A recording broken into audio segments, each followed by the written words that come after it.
views and opinions expressed in this program are those of the participants and do not necessarily reflect the views of BronxNet or the program underwriters. Hey everyone, I'm the Dr. Bob Lee. Welcome to Open BXRX. We've got another fantastic show lined up for you. In fact, coming up on today's show, we'll speak to a community relations professional who has some secrets, some really good secrets to share behind an interesting business practice that businesses can be a part of this holiday season. And then we'll highlight a grassroots organization that is training the next generation of athletes. After that, we'll hear from an author about her latest book and how it's elevating and inspiring young Latinas. Plus, Bobby C is here with the latest in the world of sports. And then finally, we'll check in with a friend.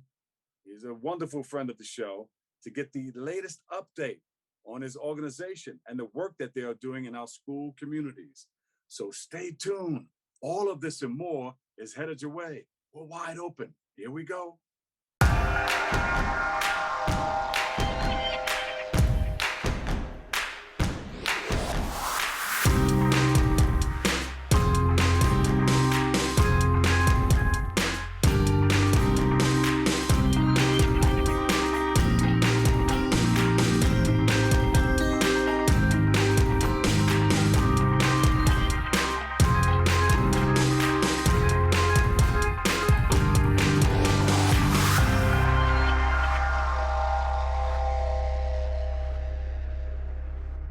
Welcome, everybody. I'm the Doc Bob Lee. You can kick off the shoes and relax your feet. We've got it going on for you. I'm your host, and you are watching Open. It's that live interactive program that brings the Bronx and New York City straight to your TV set. You can stay connected to us through social media at BronxNet TV. Now, leading things off, we're joined by the Director of Programs and Community Relations at Citizens Committee for New York City. And she's with us today to share some information on her company's grant matching process. She's here with us today. She does a lot. We hear a lot about her in our community. Please welcome to the show, Dr. Lessie Branch. Doctor, welcome. Thank you so much, Dr. Bob. I appreciate you having me on. Well, you've done a lot in the community. Tell us about how you got involved in your grant sharing process.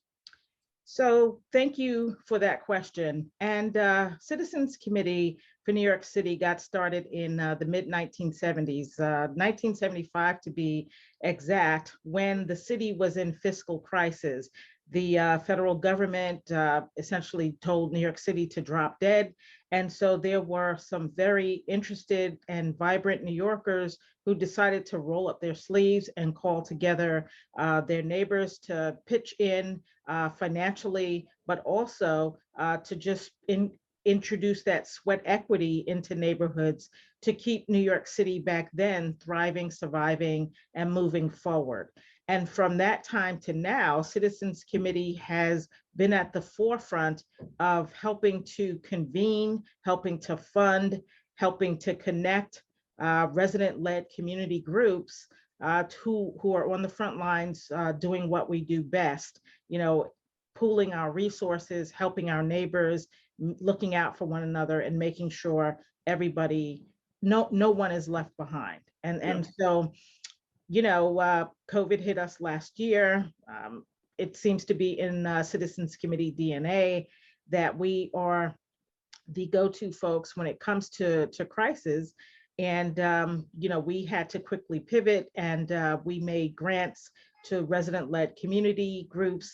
And recently, as of last year, small neighborhood businesses to help keep them thriving and surviving when lots of other people were fleeing the city. And so we definitely want to support our resident-led community groups, our grassroots groups, and our small neighborhood businesses who are helping and leading to the revitalization, really, of New York City. Well, people are going to be coming back seeking more of your work because people are coming back to the city. The reports are out there. What are some of the other programs that you're working on? You have the grants, and who are some of the other organizations that are reaching out to you? So our all-in neighborhood grant just launched this week. And on average, we grant $5,000 to resident-led groups. You don't have to be organized as a nonprofit. You just have to be a group of engaged citizens who identify some challenge in your neighborhood or your community and that you want to do something about. And so that application just launched. We're hoping to launch our neighborhood business grant later this month. But we also, act as a hub, if you will. So in addition to giving grants out, we have a very vast network of like-minded community leaders who can help those who are applying for grants to support their projects. We have had, I would like to call it, a workshop with an organization called Nonprofit Finance Fund for our small businesses who, really need to know the ins and outs of, finance for their businesses. And just, again, anyone who has knowledge of something, we're about capacity building, because what we need really, Dr. Bob, is in our own hands. It's in our own communities. It's just simply about, sharing what we know and leveraging for the collective benefit. Information resources and all of those wonderful things that you deal with at Citizens NYC. When did Citizens NYC first start? Because I hear something about it like every now and then, but I know you guys have been out there for a while. Yes. Yes. No?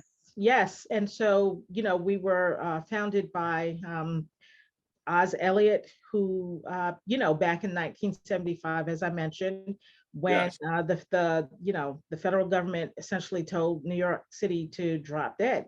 Yeah, but was it always called Citizens NYC? So there has been a little shift, if you will, but our mission has remained the same from day one. So we've just sort of, spruced it up. It's Citizens Committee for New York City, but we've, shortened it to Citizens NYC because, it is a bit of a mouthful, but true to who we were and are from our founding is who we continue to be to this moment. How do you get your support? You support so many wonderful organizations in our community. How do you get your support, and how can we help with that? Well, that's another great question. And so, ordinary citizens who like what it is that we do, they contribute to us. We receive funding from our elected officials. And as of this moment, we are having a variety, very many information sessions that are co-hosted with our local elected officials, so we can let them know what we're doing and they can in turn let their constituents know. So some have been, gracious and have funded and contributed to us. Corporations who really are into, trying to improve quality of life and want to do, corporate citizenship, good work. They, finance and help contribute not only of their funds, but also of their time. So they host workshops for our grantee partners around information that they might need to help, with their grant application or just with some sort of a project. We have partnered with the New York City Department of Sanitation, with school teachers who are teaching a green curricula, if you will. New York City Department of Transportation with regard to open streets. So if a grantee wants to do something where it's open streets, and that's been very important, especially with the pandemic and having people need to have green space and open space. So just a variety of New York City constituency coming across to really, do what it is that our founder envisioned with the mission, being all in for New York City. All in. I like that. Yeah. Doc, how long have you been doing this type of work? So I'm relatively new in my position at Citizens Committee. I joined full time in July of this year. But community engagement is not new to me. Yeah. In prior life, and I still am. I am a professor, and I'm, as a published author, one of the things that my scholarship looks at is the importance of rhetoric, number one, and how rhetoric influences or should influence the what people do, right? Because what happens to the group is a proxy for what happens to the individual. And if we don't highlight and politicize what the challenges are, no one's going to, think that we have any issues or offer any support. And so I'm about, collective voices, collective action, spotlighting what the challenges are, and then using it as a way to pull the levers of, finance, government, private sector, public sector to address what the challenges are. And the name of the book again is? It's Optimism at All Costs, Black Attitudes, Activism, and Advancement in Obama's America. All right. And you can get that on Amazon and. Yes, it's on Amazon. Mm-hmm. All right. Where can we go get more information on what your organization is doing, Citizens NYC? So, hop on over to citizensnyc.org. Again, the company's website, citizensnyc.org. And there you'll find the link for the All in Neighborhood grant application. You can apply now.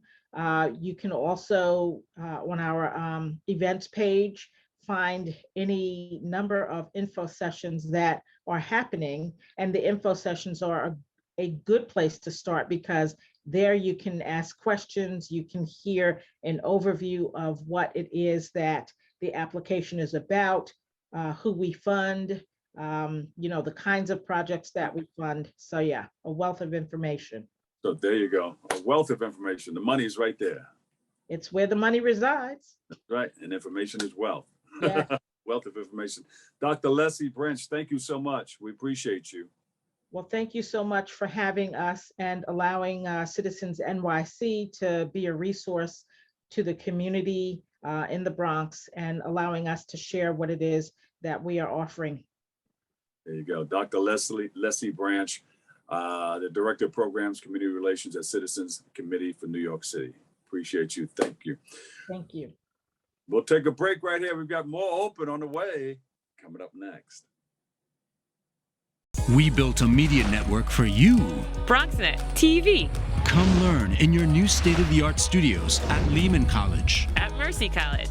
And coming soon to the South Bronx in the Hub. Inspire with your stories, culture, history. Your Bronx on BronxNet. Engage with us. Connect with us at your channels and at BronxNet.tv. Learn, engage, inspire. BronxNet TV. From the Bronx to the world. BronxNet.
Welcome back, everybody. Our next guest is the founder of We Got Next Sports, and he's here today to highlight the work that his organization is doing to prepare young athletes for the next level.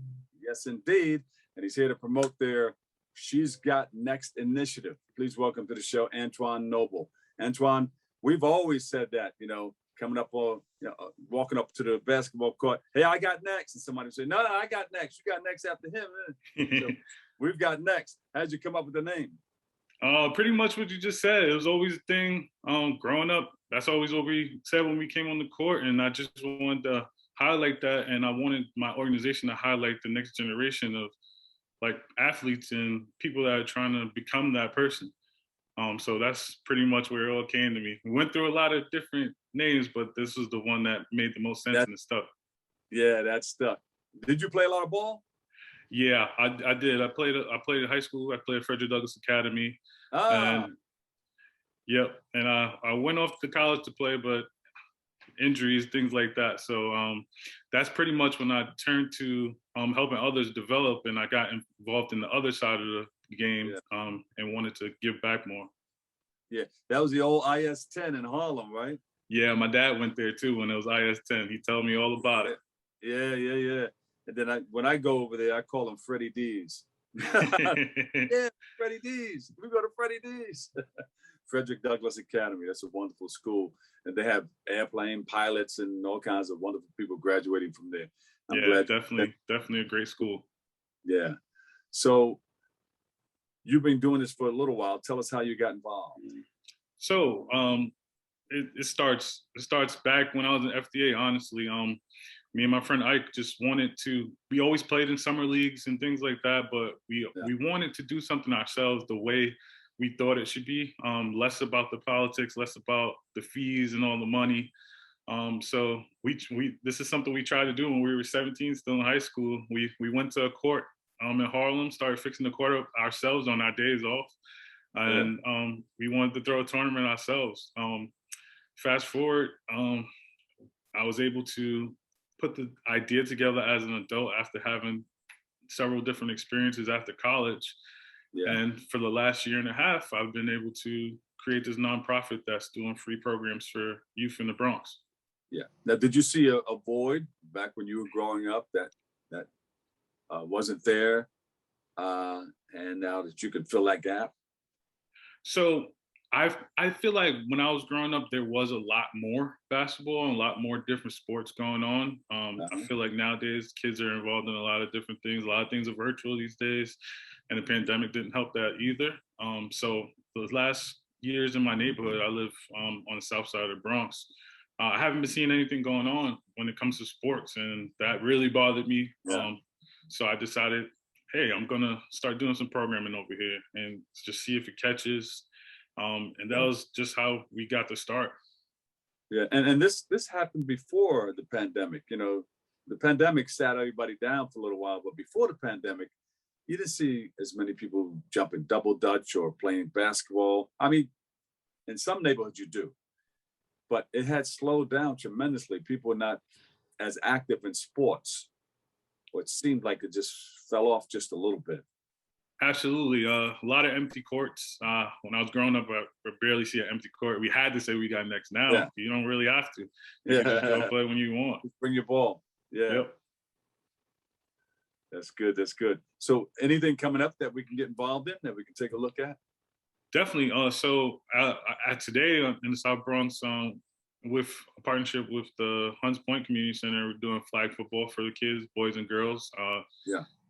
Several different ages, mostly middle school kids. They have a flag football tournament going on. We helped out getting the kids shirts for their teams and helping out with the trophies so that they can get something out of it and make sure that their participation is being noticed with different recognitions. I think that's definitely a key thing when it comes to sports for kids, putting in the work and getting recognized for it. Antoine, a lot of parents are looking to organizations to help them with their children, because sometimes when they leave the home, it can be another story. They can get involved in something that they don't want them to get involved in. How can parents get more involved in getting their children involved in your program? So that's definitely what we're trying to do. A lot of unfortunate things are happening in our surroundings, in our environment. So just definitely reaching out to us via our website. They can give us a call, email, and we are always looking for volunteers to help out. And are always looking for kids. All of our programs since we started have been free to the community, no fees. We've been raising money and fundraising so that we can keep it that way, so that we don't ever have to turn a kid away when we're having something. Talk to the parents. Why should they get their child involved in your program? I think it builds character. Our program, our main mission is to just build a positive influence in these kids. Let them know through playing, through just training, through different things, especially the mentorship that we're putting in place, that you don't have to be a product of your environment. You can actually do good and succeed and come out of any situation that you're in with the right dedication, determination to do so. And we try to have monthly mentors that speak with the kids from their neighborhoods, from the same environments, that went off to school, that were successful in their industry, and they can relate to them. That's very important to me, having people that can relate to the kids so that they know, hey, I could do this as well, and I could do it well. Yeah, and people that like to come back and give back. That's so very, very important. You left the neighborhood, you got what you needed out of life, and you went on to college and came back, you're pretty successful. Now come back and share that experience. Yes, definitely. It was very important to me. I went to college for tech, and I was in the tech field for a good amount of time, and I was very successful at it, but I wanted to do something more fulfilling. So I decided to take a chance on myself and build this organization from the ground up myself, and just make a difference. I'm very passionate about giving back and making sure that the youth just have all the tools that they need, because I felt just from looking around, walking around, going to stores and things, I don't see it. Yeah.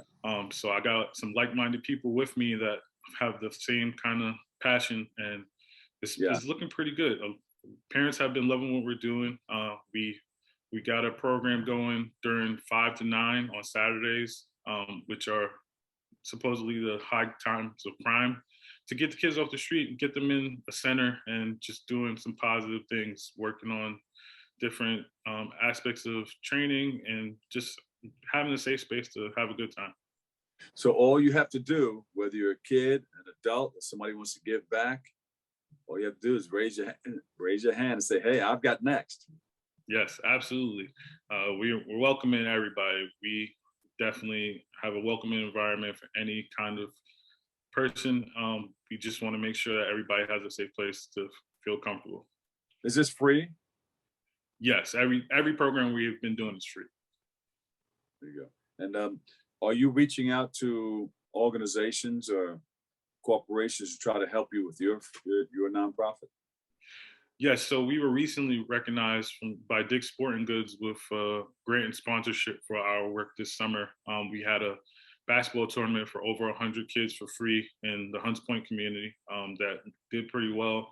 And the kids just had a really good time, not having to worry about referee fees, worry about fees for their jerseys, things like that. They just were able to come out, have fun, and have no worries about any financial burdens. They reach out to people like Jordan, and Nike, say, hey, I need you to supply my kids with these, with these sneakers. Absolutely. I'm looking for Mike's number. I'm still looking.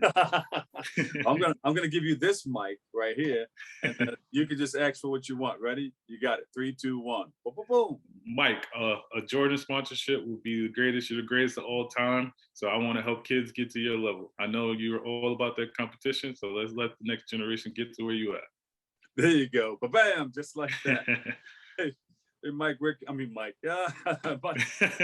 Where can we go for more information on your organization? So we have a website. It is wegotnextsports.org. Our Instagram handle is realwegotnext. That's where you can see everything we got going on. It's a lot of content about the kids and everything they're doing, a bunch of cool stuff. And on Facebook at facebook.com/wegotnextsports. There you go. Antoine Noble, founder. We've got next. Hey, I got next. No, I got the whole team. Wait, we started from the bottom. Now we're here. That's for sure. For sure. From the bottom. Now the whole team's here. We got next.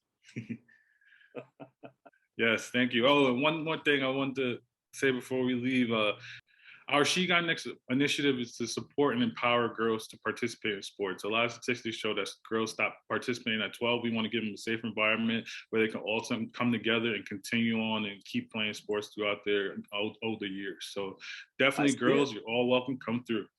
I see it. He got next, she got next, and we got next. Yes, sir. Too much. Antoine Noble, founder of We Got Next. We'll take a break right here. More Good Open coming up next.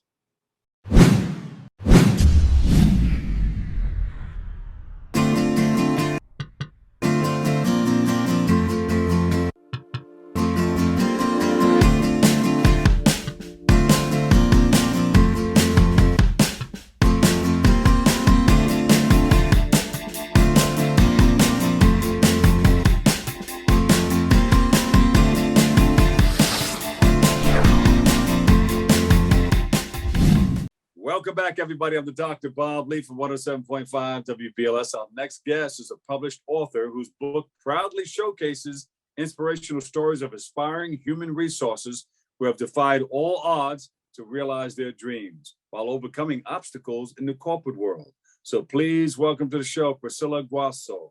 Priscilla, welcome. Thank you. Priscilla, tell us a little bit about yourself before we dive into the book. Oh, I'd love to. So I'm a native from Chicago. I now live in Florida, Miami, Florida. I've loved everything I have in me is from Chicago.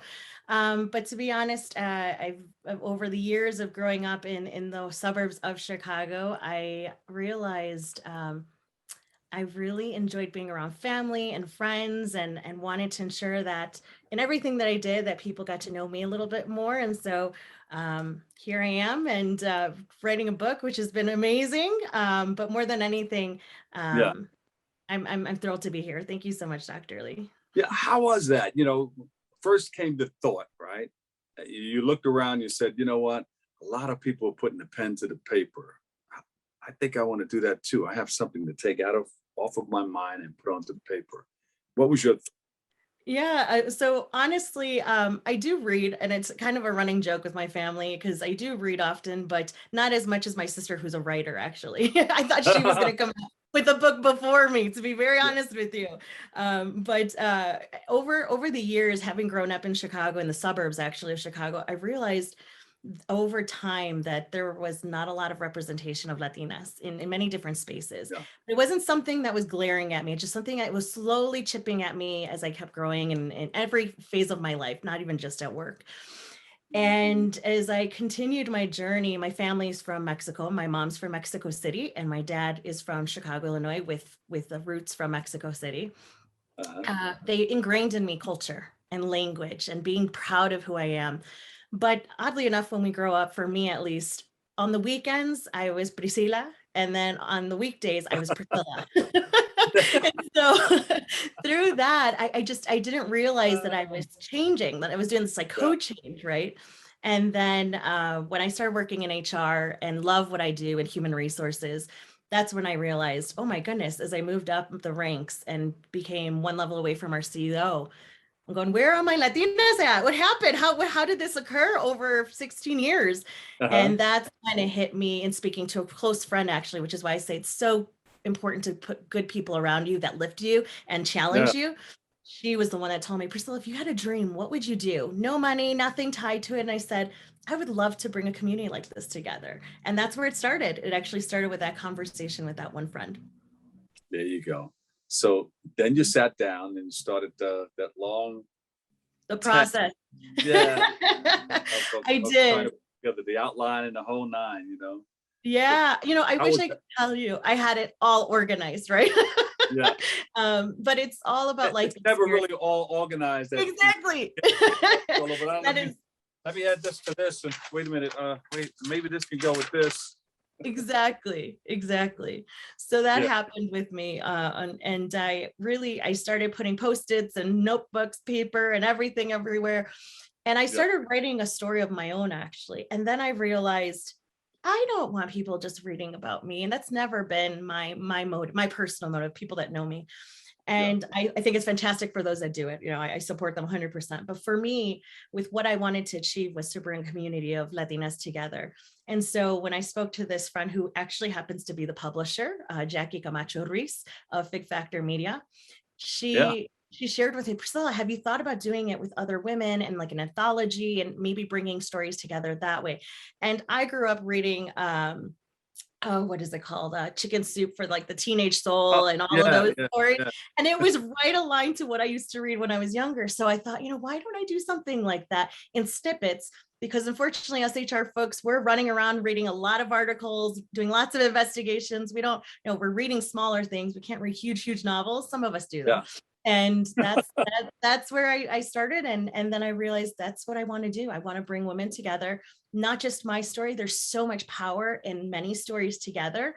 Yeah. And then on top of that, to show the diversity and just the different lens of what each one of us went through in our lives, personally, professionally.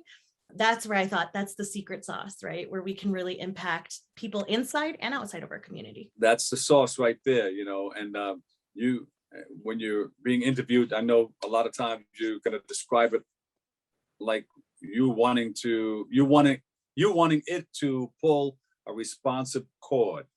Like you see a commercial over and over and over again on TV. And when you go to the supermarket, oh yeah, and you reach for it automatically. And I'm sure the way you're describing it, people are going to want to reach for that book automatically.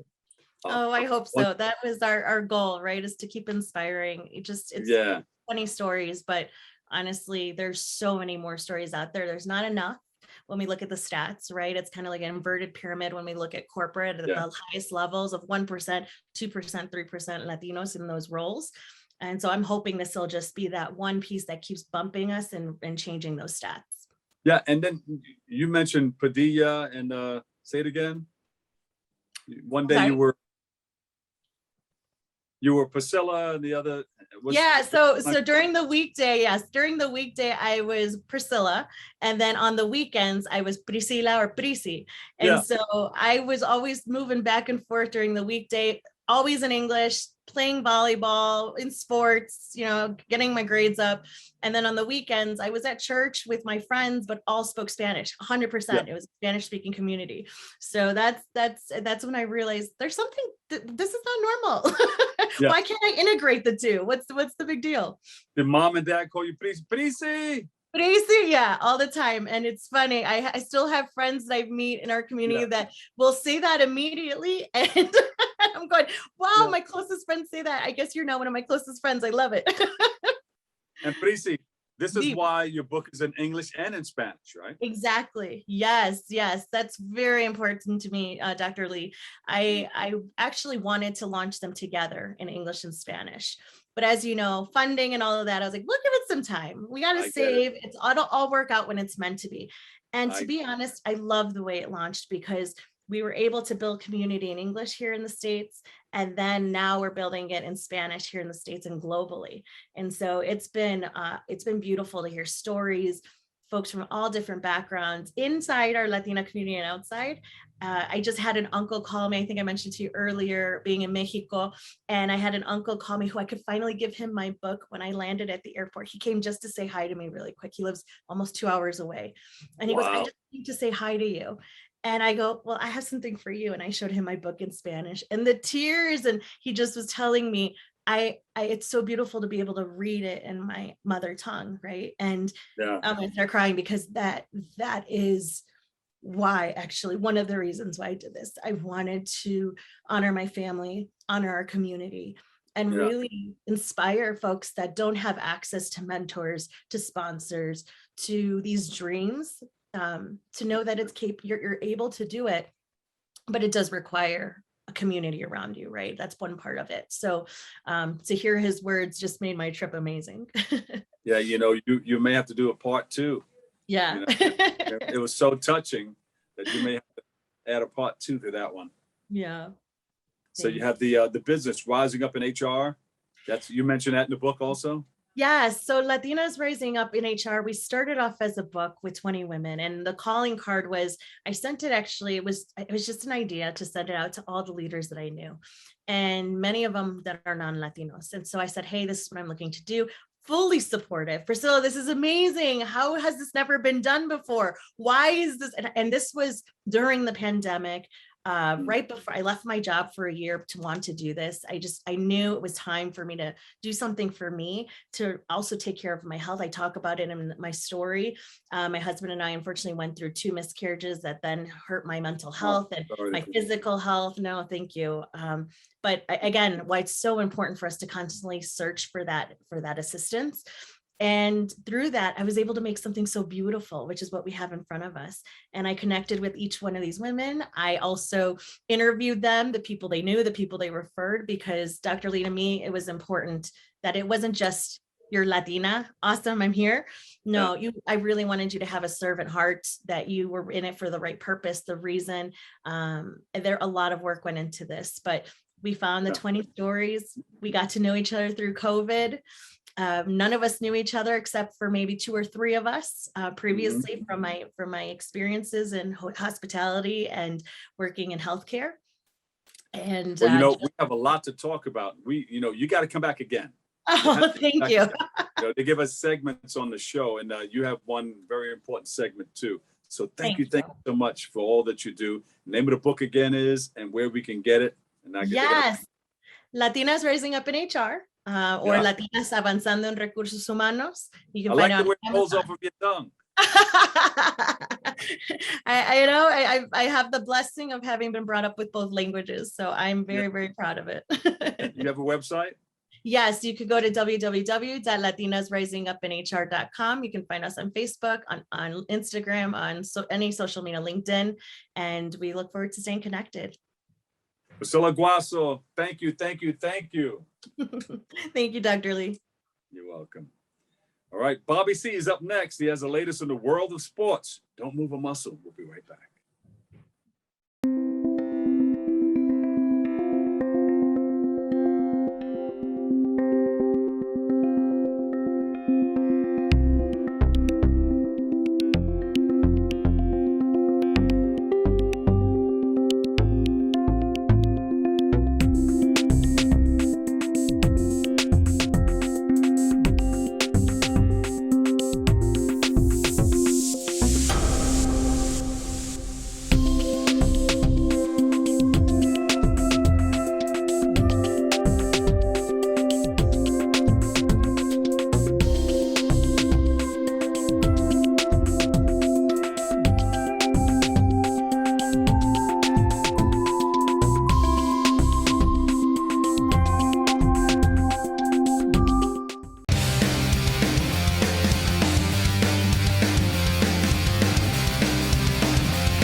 Last time on the show, we got an opportunity to speak with legendary motorsport journalist and author Morris Hamilton about the late, great Murray Walker and his new book.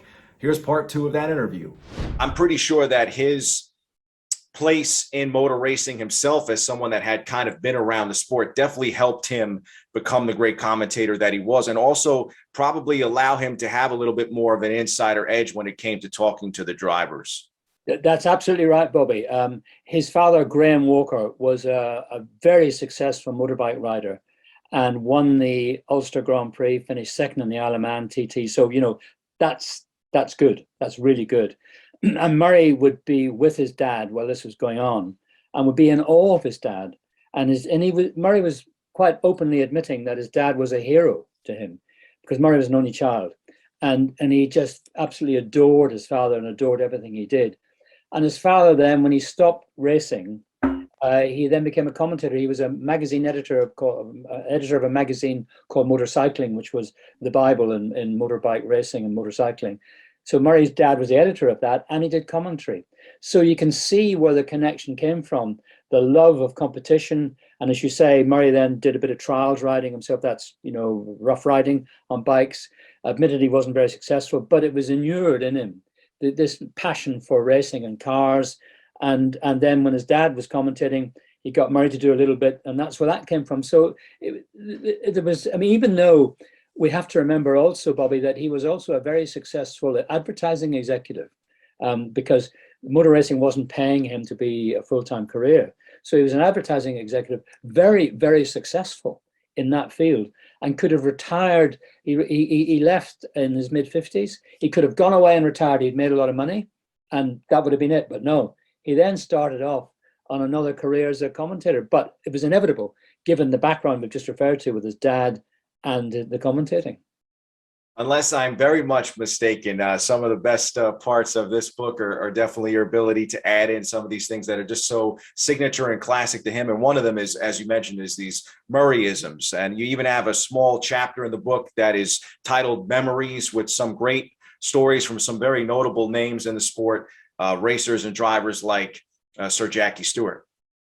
Yes, and everybody remembers the Murrayisms. But the thing is, commentators today, if they make a mistake, they get jumped on immediately on social media, and everybody's saying.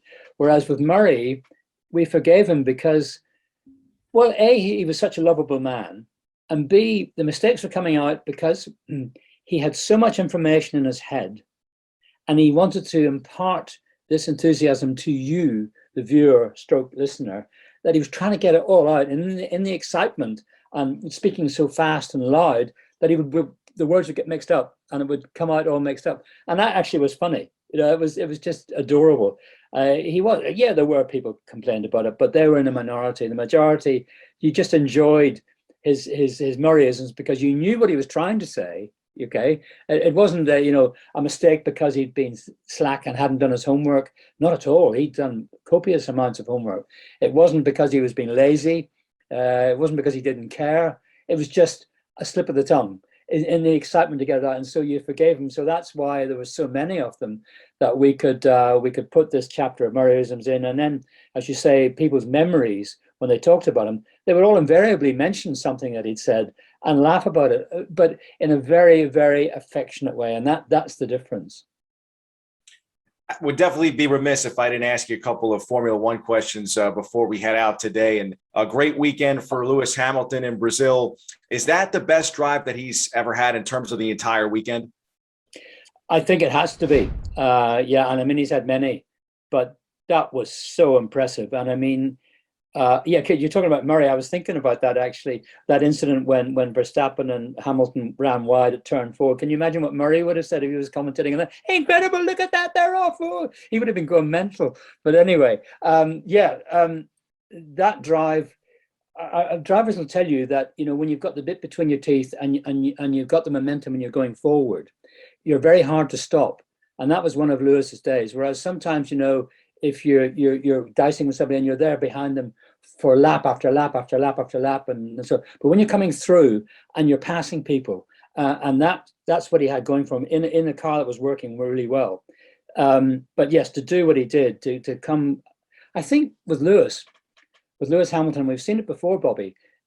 When he's had a setback, and he's had many in his career, when he's had a setback, he's even stronger. And that's happened many times. And I remember thinking at the weekend, well, okay, he's been put to the back of the grid, or he's got the engine penalty or whatever. He's actually going to just use that to come forward. And that's exactly what we saw. It was an absolutely outstanding drive. And he didn't get too upset when Max edged him out in turn 4. I think he just thought, okay, here we go. There was no hysterics. He just stayed calm and then got him eventually. So it was, classic drive, fabulous drive. With things so tight here in the championship, are you leaning one way or the other? Are we going Max or Lewis, or no? You just think it's going to come down to the wire and unpredictable? I do. I'm not just saying that to sit on the fence, because, we go to circuits, and before we go, you say, well, that's a Red Bull circuit. You get there, it's not. It's a Mercedes circuit. You go to one which should be a Mercedes circuit. It's not. It's a Red Bull circuit. And that's the way it's been going. It's a matter of who gets it right on the day. And we're only talking, aren't we, tenths of a second, hundreds of a second between the two. Who makes the tires work, who doesn't, depends where their teammates are, depends where Bottas and Perez are relative to how that's all going to pan out. There's so many different things that can change it, because it is so tight between them that I mean 12 points is nothing. It's 3 races to go. No, I really, and I'm not just saying this, I really don't want to call it. What is impressing me is that Max it's tough on him because it's his first real go at the championship, whereas Lewis has been there, done it 7 times. So he's got that experience, which counts for a lot. And, you know, when you get to the final races, it's your life's ambition, and suddenly it's within reach. And that's when the guys start to make mistakes. They get the pressure gets to them, particularly as you get towards the final couple of races. The media descend on you, and it's, you know, are you going to do it? Are you not? You get fed up being asked that question, and it all builds up. But Verstappen has been very impressive in the way he's been so calm and cool and dealing with it really, really well. That's good. That means I'm hoping I'm right in saying we're going to get the fight right up until the end in Abu Dhabi. So what do you think Murray would think of Max, Lewis, and then also the future of F1? He would absolutely love this season. He would be beyond excitement. He would be just bubbling over with commentating on the scraps that we're seeing. He would love every second of it. And yes, he would be looking for, once this season's done, like the rest of us, he would be very much looking forward to 2022 and the new formula. And we don't know how that's going to work out. So that's always another. The hope is that, as often happens when you get a clean sheet of paper, somebody gets their sums right or does it better than the other guy, and suddenly we don't have Mercedes in front anymore. With the greatest respect to Mercedes, somebody else get like Braun did with the double diffuser in 09, you know, just finds that something and just gives them an edge. So maybe we're going to get that. But above all else, what I really hope, and I put my hands together and hope, that the car that they produce for 2022 allows them to run more closely and to race better. I really hope it's not so aero dependent, that they can run closer, because I hate this business to be this. We saw it at the weekend. I mean, the DRS was ridiculously effective, and that's not racing. Well, somebody just goes zoom. It has to be on the edge into the same corner. You know, going back to Mexico, Verstappen's run around the outside in the first corner was sensational. You know, on the first lap, that was brilliant. That's what I want to see. That's racing. That's got nothing to do with DRS. That's just driver skill and judgment and taking a deep breath and going for it. That's what we want to see. So I'm hoping that the 2022 cars will allow that to happen a bit more. But other than that, I can't wait to see it. Well, Morris, I'm just as excited for the dramatic conclusion of this F1 season and, of course, the future of the sport, and also very excited for you and this new biography that celebrates the life of the late, great Murray Walker, because it is like no other in terms of telling his story. So thank you so much for spending some time with us. So great to see you again. Bobby, it's been lovely to talk to you, and thank you so much for giving the time to the book and to me. And yeah, you know, just let's share our love and let the love continue. Love to see you. Thank you very much. Cheers.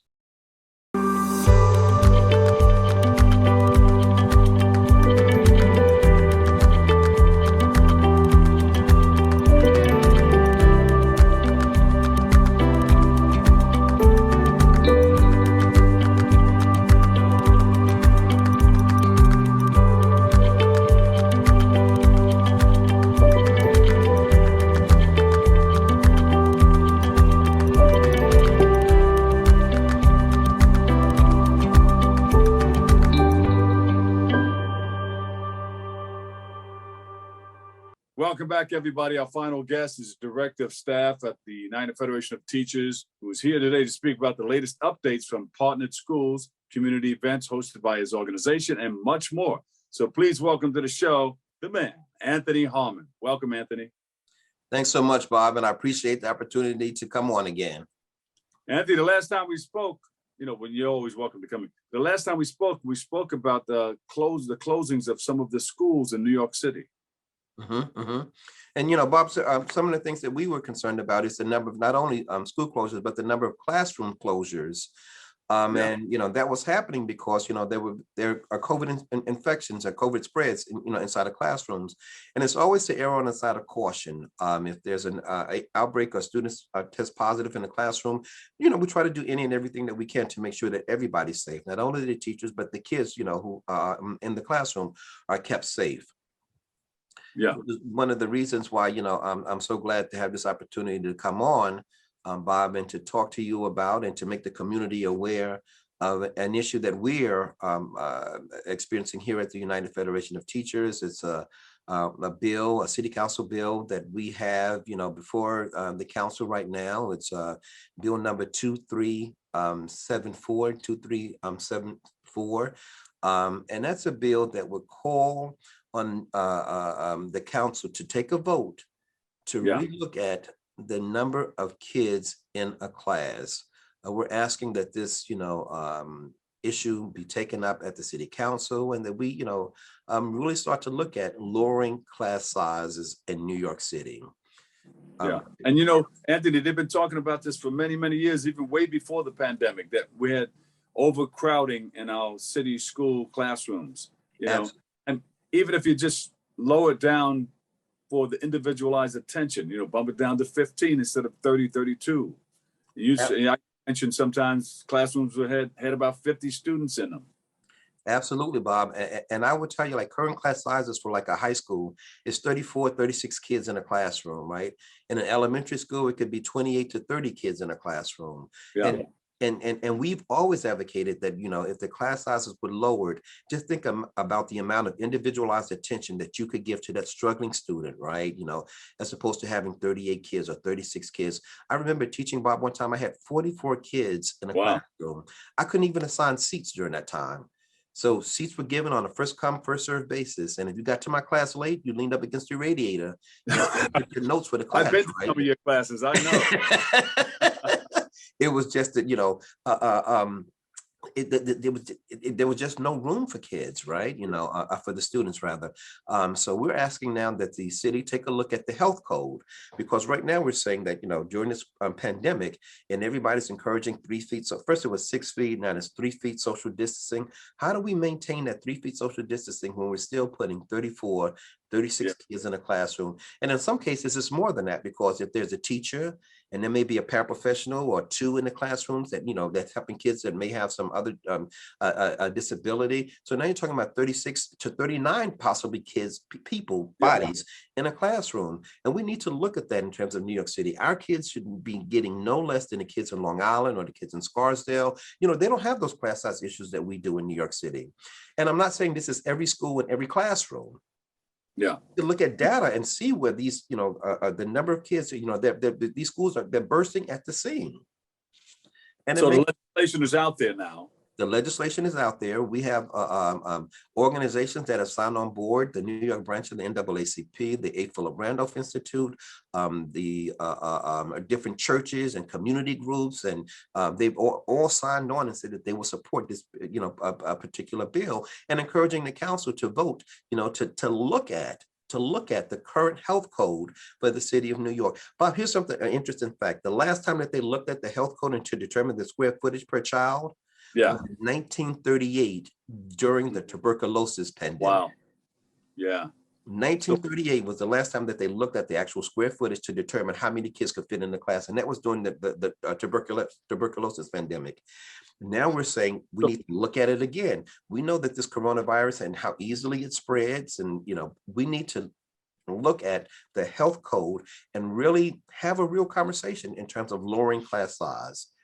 Not only for the health issues, but for the individualized instructions that you mentioned, Bob, right? We, and I think now is the opportunity to do that. So is there a petition going around? How do we help? So there's a petition going around, and we're asking organizations if they want to send some information to, the city council, and encouraging them to do it. They can send a letter to, Speaker Corey Johnson at City Hall. They could also join our petition. We have a petition that's out there, and we can encourage people to go to the website, which is www.uft.org/petition. Again, that's www.uft.org/petition. And they'll be able to see the petition. They'll see the language that we're encouraging, the city council to consider, and they could sign their name. And I will tell you, there's about 22,000 people, that's teachers, parents, and that have already signed on. We want to get that number up to as many as possible, so that the city council and the mayor really feel the pressure that this is a real priority for our kids. And this will not affect the teachers, right? Of lowering the classroom sizes. It will not affect their pay or anything like that.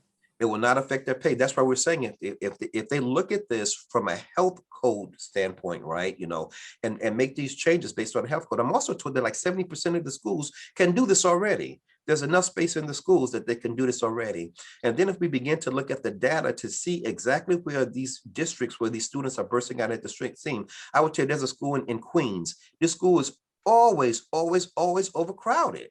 Yeah. There's pockets of spaces in the Bronx, right, where they had to put trailers in the school's schoolyard to accommodate the number of kids, right? They know where these, the communities are growing. And let's start making plans to A, build more schools, B, rent out some of the spaces, from the, I know a lot of Catholic schools were closing down, right? So there's schools out there that, maybe we could just renovate and just, put kids in those buildings. And I think that people could do it. It's just a matter of, do they want to do it? Is the will there?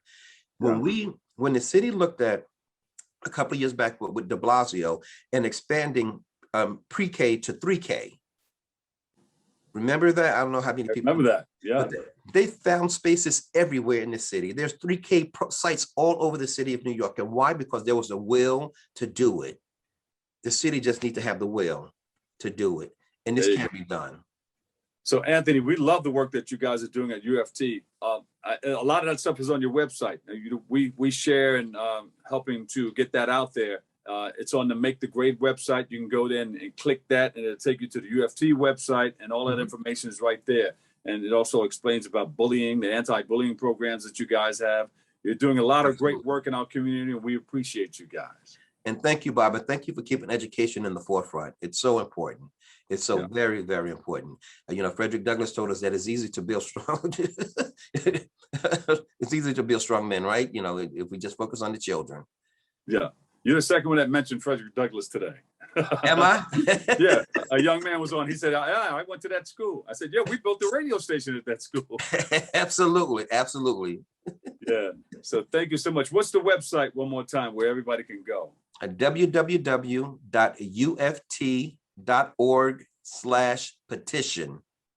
There you go. My man, Anthony Harmon, Director of Staff of the United Federation of Teachers. We appreciate you and we love you, man. And thank you, Bob, for all that you do. All right. Unfortunately, that's all the time we have for today's show. Thank you, thank you, thank you. Thank you for letting us share in this space and time with you. Always remember this: what you are is God's gift to you, and what you make of yourself is your gift to God. To choose your choice and let your choice control the chooser. For all of us here at BronxNet, have a great and enjoyable day, and I'll see you over 107.5 WBLS. Catch you another day, another way. Love you all. Peace.